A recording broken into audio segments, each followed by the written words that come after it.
For me, life was a whirlwind of lights and smoke, music and men.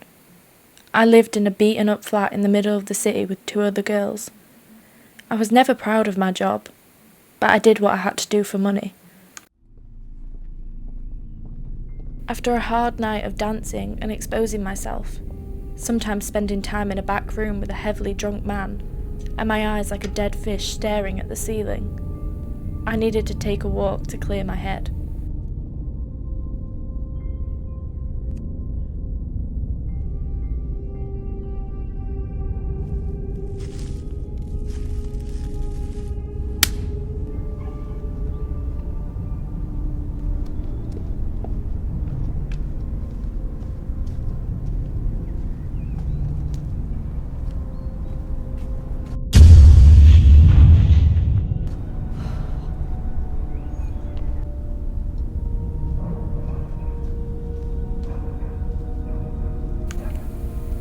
Then I saw it.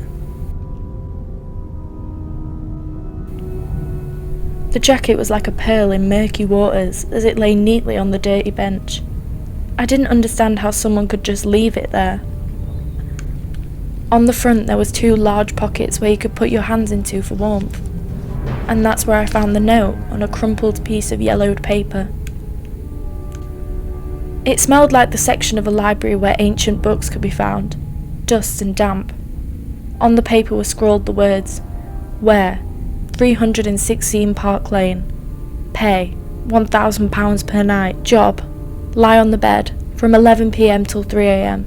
Keep your eyes shut. Past 3, your money will be on the dresser." I put on the jacket and stuffed the note into my pocket. The jacket made me feel wonderful, and in my pocket was the promise of an easy, high-paying job. Those came so rarely.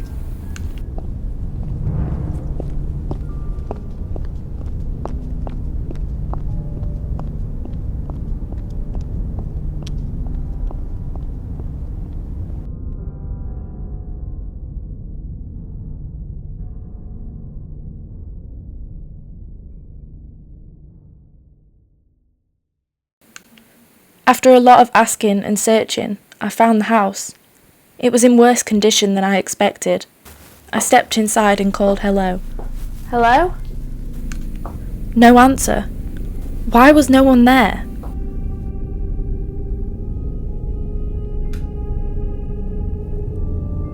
On one end, there was a battered couch, a coffee table with an ashtray, and some empty beer bottles.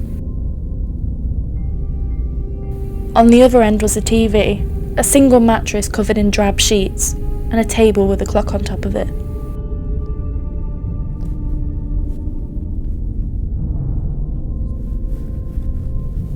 "10:50 p.m.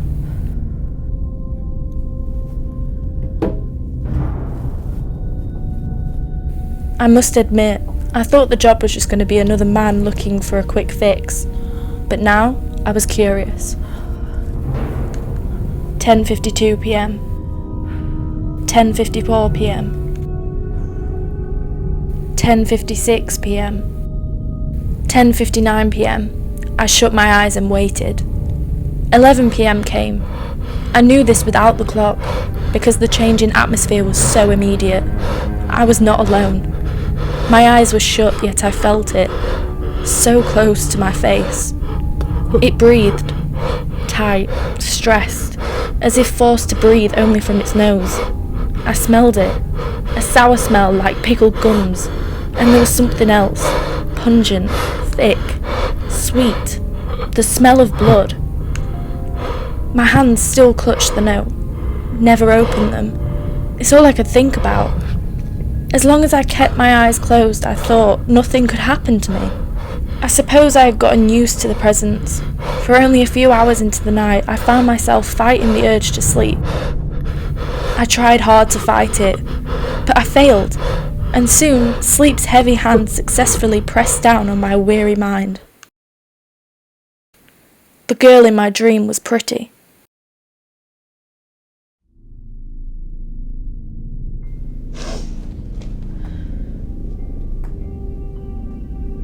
Who are you?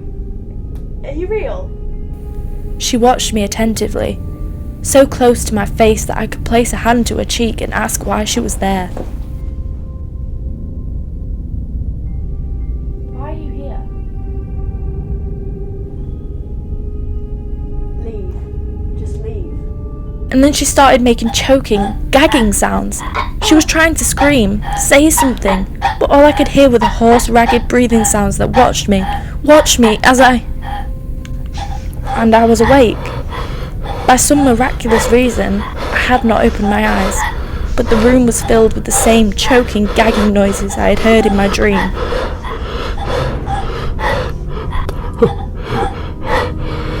Then suddenly, silence. Only my beating heart banged in my ears.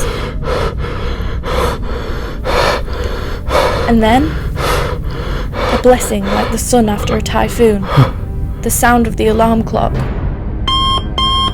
3 a.m. And just like that, I was released.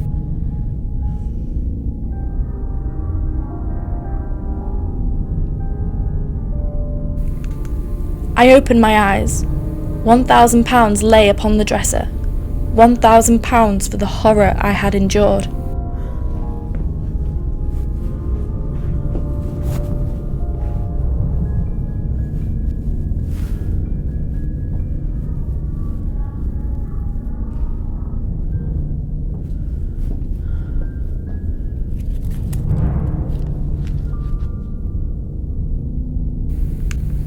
I took it and did not look back as I left. I could not sleep for the rest of the night. All I could think of was what if I had opened my eyes.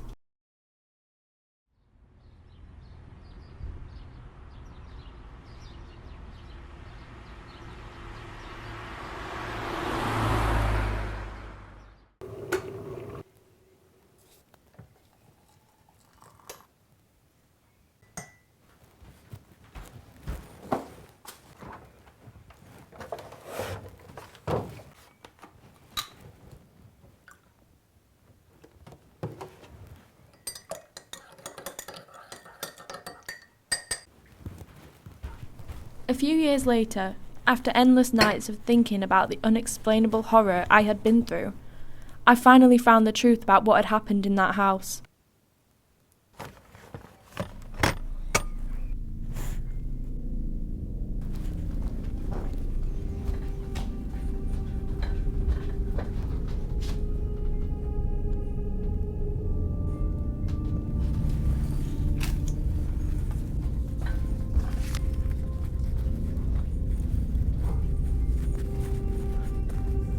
I don't know who gave it to me, or why, or how they even knew about my time at 316 Park Lane, but I'm glad they did. It was an article from today's newspaper about the death of a girl 5 years ago. I knew straight away that she was the girl from my dream. But what chilled me more was the jacket she wore in the photo, pink and soft, the same one I found the note in.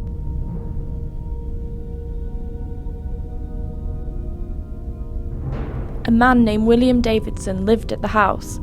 He was a well-known man in the town. On the 1st of July 2014, police responded to a call about a foul smell coming from the house. They found him in his room with the headless body of the girl on the floor. Who knows how long he had been there with the body? Maybe days. Police, open up! The head of the girl was on the floor. It was believed to have been crushed by William. The police shot him there and then. Oh my God! There was one detail that disturbed me more than the rest. Her eyes were wide open,